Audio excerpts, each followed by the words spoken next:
Okie dokie. Here we go. So Michael, by the way, you can, on my Facebook wall, you can see that this is on there and you can just go to it and click share.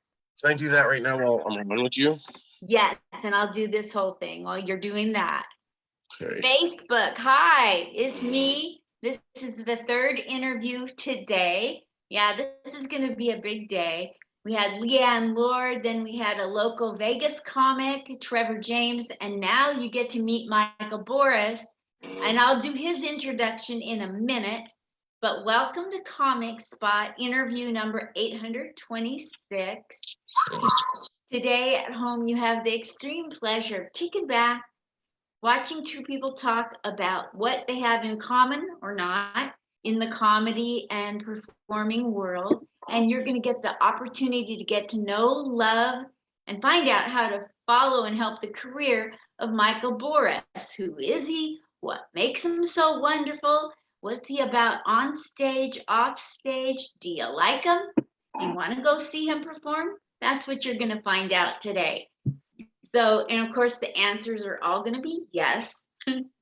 And so I have to mention my sponsor every time. I'm a military veteran. I know I look really tough, don't I? These dimples. I used to have dimples. Well, anyway, I look really tough. I served in the military, and now I'm a proud member of the Veterans of Comedy. And basically what that means to you is if you ever want to throw some comedy work to a veteran who served our country and is now serving up jokes, go to the veteransofcomedy.com and find my video and hire me and some other people, whatever. Just kidding. Hire good people that you like. So that's my sponsor plug. And now for today's show, which is Michael Boris. Let me tell you his intro that he sent me. Now, don't shoot him. I ask people for a braggy intro. So if I go on and on, it's because I asked for it, not because that's his style. Okay, so Medicinal Michael Boris is a stand-up comedian, event post. Spell check. Who got his start in creating the first cannabis education show syndicated on FM. He's an award-winning director and film producer. Michael also has hosted more cannabis events around the world than anybody alive. He has performed in over 9 countries, mixing cannabis education with his brand of cannabis education with humor. Michael also hosts a weekly talk show every Monday called Weed and Cannabis, Capital Studio in Orange. We'd like to talk at Cannabis Capital. Weed and Cannabis. Okay, so say it how it's supposed to be. We'd like to talk. We'd like to talk at Cannabis Capital. Okay, perfect. I was reading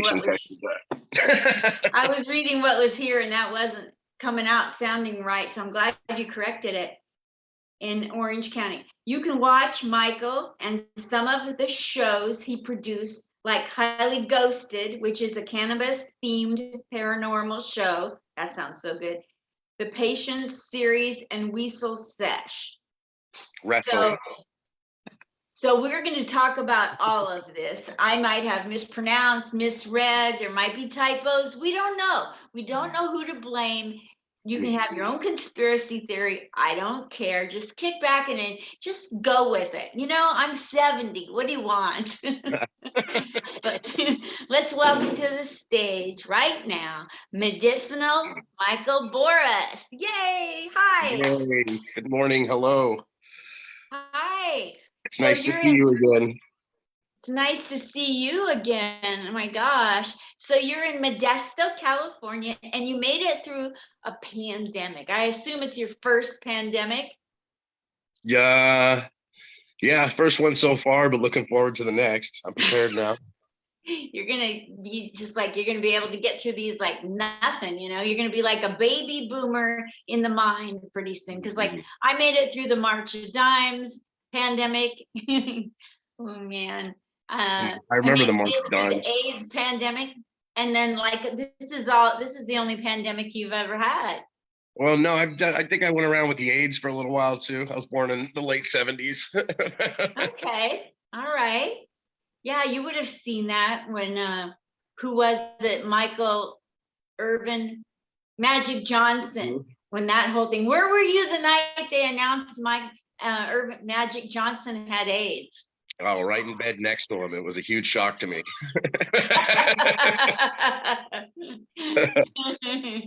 Oh my gosh, I bet you had to get stoned that night. This is how we found out.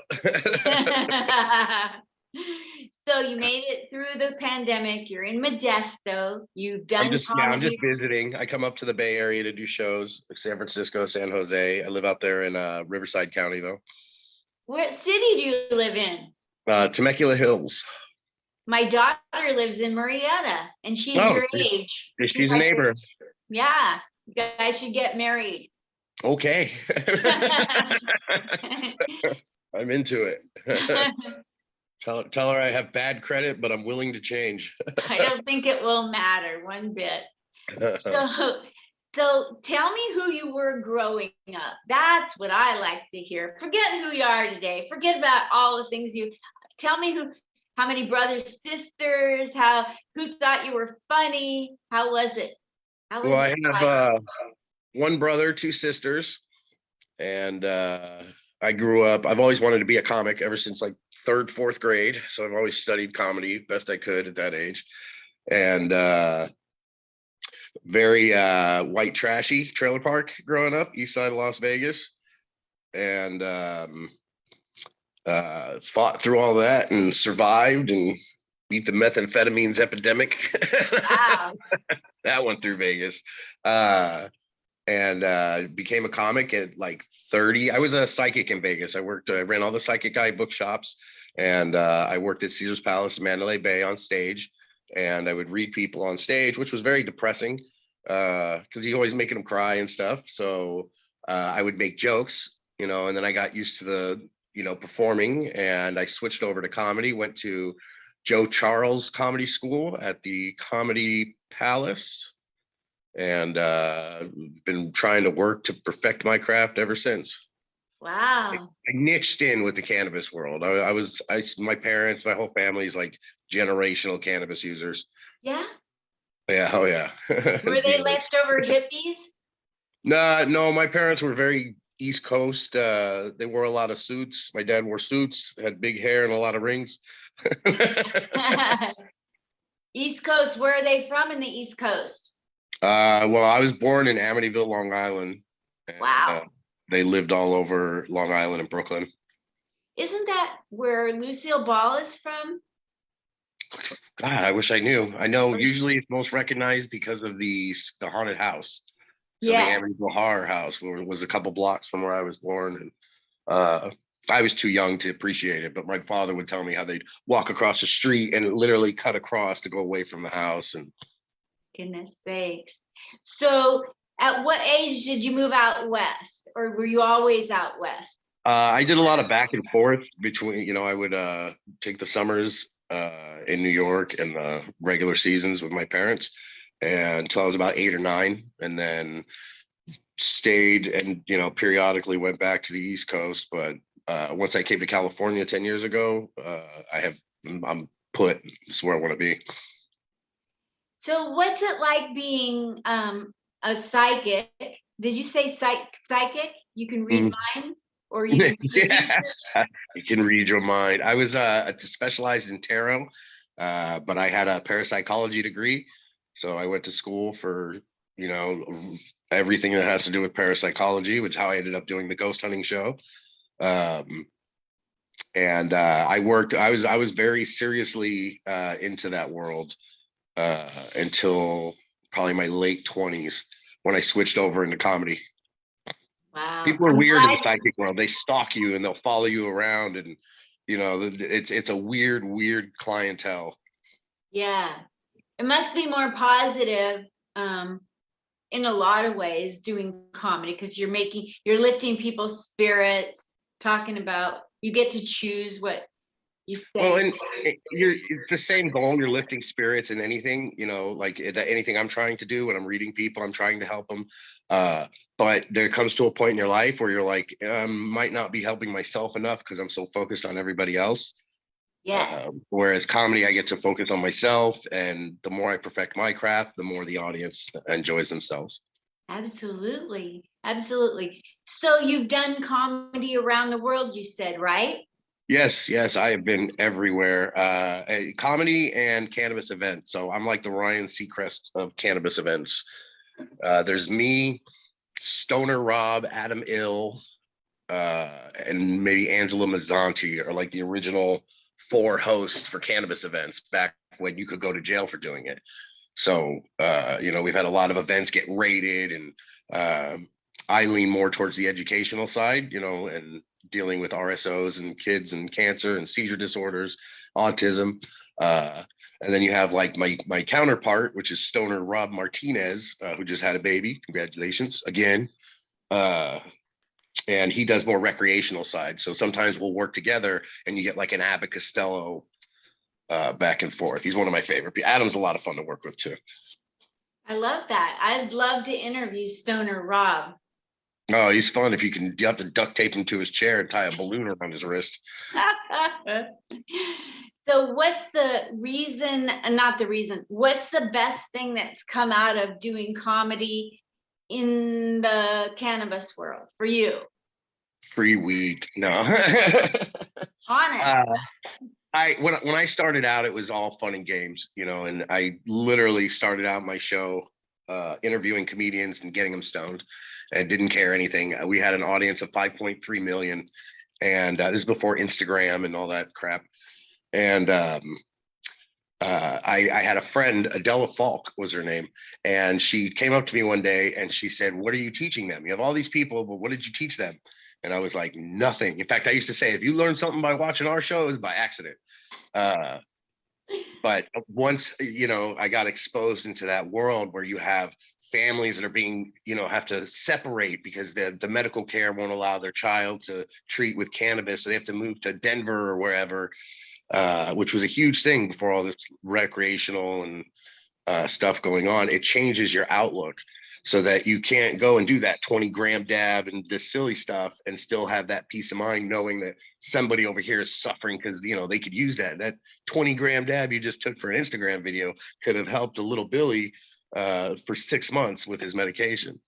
So it gives you just a completely different outlook. I still try to keep the fun, but I know that it's more than just fun, and with recreational legalization going on, people tend to forget about the medical community that's been using and fighting to treat this for years. They're the reason they have recreational.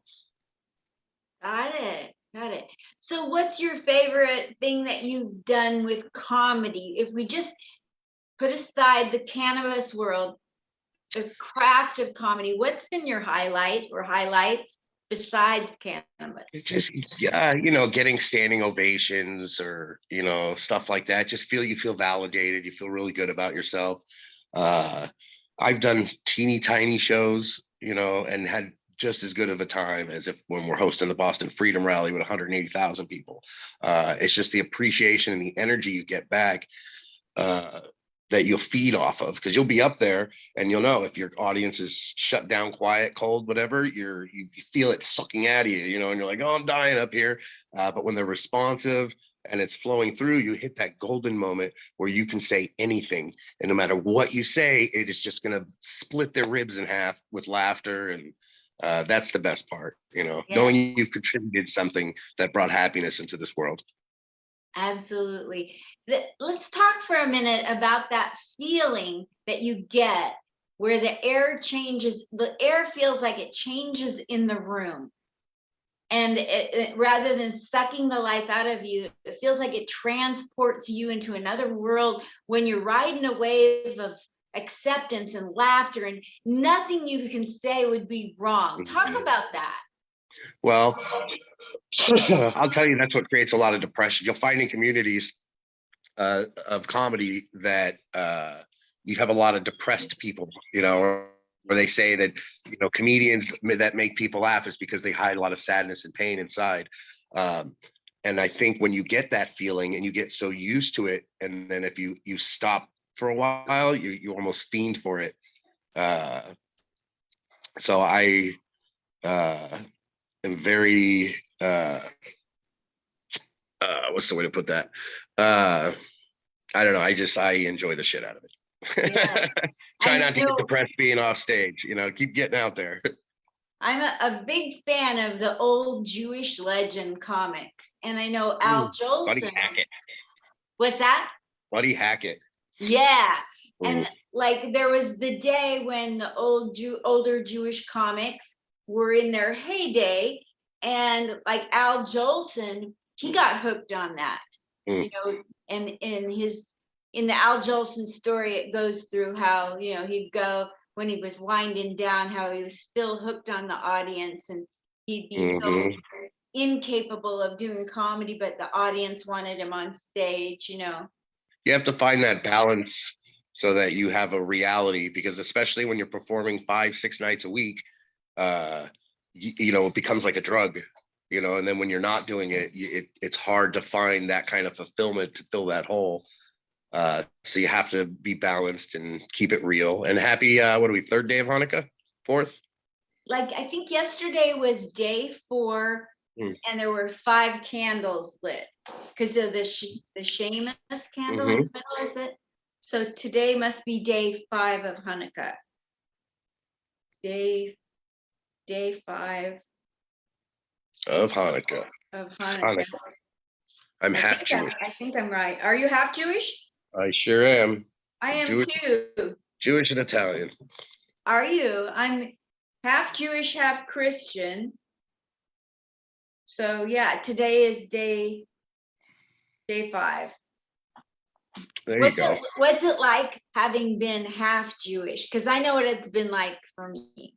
Well, because one is I love my Jew side.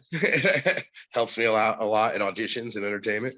But I grew up Jewish up until I was like 8 or 9 years old. We didn't do Christmas or anything. It was all Hanukkahs and Yom Kippur, Rosh Hashanah. Wow. But I was never allowed to be bar mitzvahed because in the Jewish religion, it's whatever your mother is what you are. And in Catholicism, it's whatever your father is. So they would cancel each other out.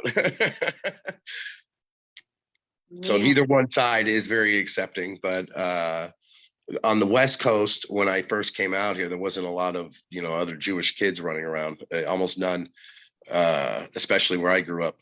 So it was hard, but I kind of got over it real fast. I have a good sense of humor. Did you see the T-shirt that I made? Because I'm sick and tired of not seeing anything at the store for me at Christmas. Oh, look at that. That's funny. T-shirt. Is that half a menorah and half a tree? I love that. Yeah. That's funny. I always have we call it the Hanukkah Bush. Yes. What are some funny things that happened in your home during the holidays? Because we had funny stuff happen since we weren't really either. My parents were drug addicts. It wasn't a lot of fun in my home. Wow. During the holiday, watching the Christmas tree sail across the living room. My parents survived the Holocaust, and there wasn't a lot of fun in my family either. So yeah, we were European Jewish. Us too. We kind of dodged a lot of the Holocaust issues. My grandfather, anytime I would make jokes as a kid, I'd love to make Jewish jokes to my grandfather. And I have like Uncle Mitzi, who's a rabbi. We were super Jew on that side. And whenever I would make a tasteless joke, he would bring me up from the table and introduce me to his friends with the tattoos on their wrist, and give me a little education. Wow, my gosh. Wow. Yeah. So how do you feel about people that say that the Holocaust didn't exist? They're the same people that say COVID doesn't exist. Yeah. So, I don't entertain ignorance too well. Yeah. And I'm a big guy, so it's, anybody to talk stupid, probably gonna get a punch in the jaw. Speaking of punched in the jaw, you've gone in circles with people who have dabbed a little, And so Inhibition's fly. What's some funny things that have happened in a comedy scenario when you've been, like, when there's been substances and long times people are performing, hanging out, the fans, they all want to get banged by a comedian? We we do a show, or I participate. It's Tom Baum's show. I think you know Tom Baum out there in Las Vegas, and he does a psychedelic show where the comedians are taking mushrooms or acid before the show begins. And then when you're performing, you're in full peak mode. And that's got to be the funnest thing I've ever done, you know. And you got to have a head for that. If you're not in that psychedelic world, don't try to open your mind on stage for the first time. Wow. But That's those are the best. crazy. That's the best. That's the best. We do the bongathon. I got to participate in Colorado, which is like a weed Olympics.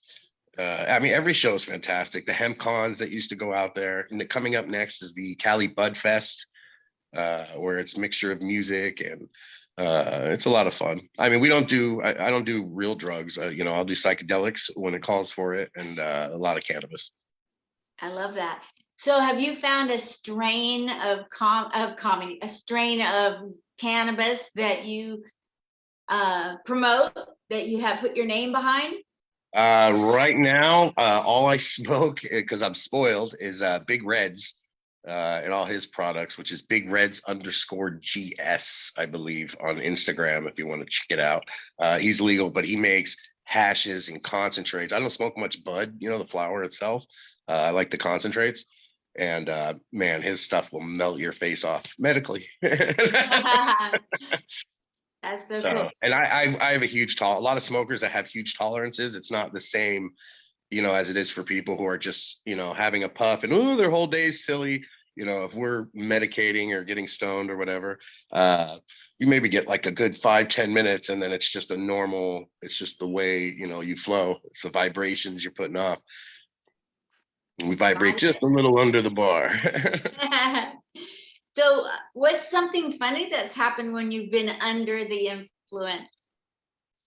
Well, under the influence, I've never heard that used for cannabis. Let's see. I'm a baby boomer. What can I say? When I was stoned, you know, one of the funnest, weirdest things is I got to do an interview with Tommy Chong on the Rob Van Dam show. We were both guests on there, and I brought a pig. I had a small pig named Nugget that I used to bring around with me. And so now, whenever I see Tommy, I have to remind him, because I've done so many shows with him, lifetime awards, all kinds of stuff. And he's just no memory. No, man. So I was like, remember the pig? And he, oh yeah. And I'm like, oh yeah, that was me. I brought the pig in. So that was fun. Or Stoner Rob with Peter Dante from all the Adam Sandler movies hosted the Boston Freedom Rally with me and Stoner Rob. And I swear it was like I was babysitting, you know, the entire time, because those two together, let's go up to, what he kept saying, he wanted to go up to Pennsylvania or wherever up there and screw the show. We're gonna go do a lobster commercial and just, you know, and I'm like, yeah, you know, get back in the elevator. So it was a lot of fun. There's a lot of fun to be had, just meeting people, you know, and networking. And you know, comedy is just one of the many things I work in. You know, I like film and I like to write. I have a book. I just published a book. It's called Trail of Tears, and it's not about cannabis. It's a young adult fiction. Wow. So you'll see that. Yeah, you'll see that popping out. Trail of Tears. Yep. Yeah. About the Muskogee Indians back in the 1800s. So it does have a Native American. Oh yeah. Record. Yeah, completely. Yeah, it's that's the base of the story. A lot of people don't realize what they went through back then. And I wanted to prove to myself that I could do something outside the weed world. Well, that's really cool. How are the book sales going? I literally just finished, got it back from the editor. And now they're putting in the process right now of publishing it through Kindles and Amazons and whatever they're doing there.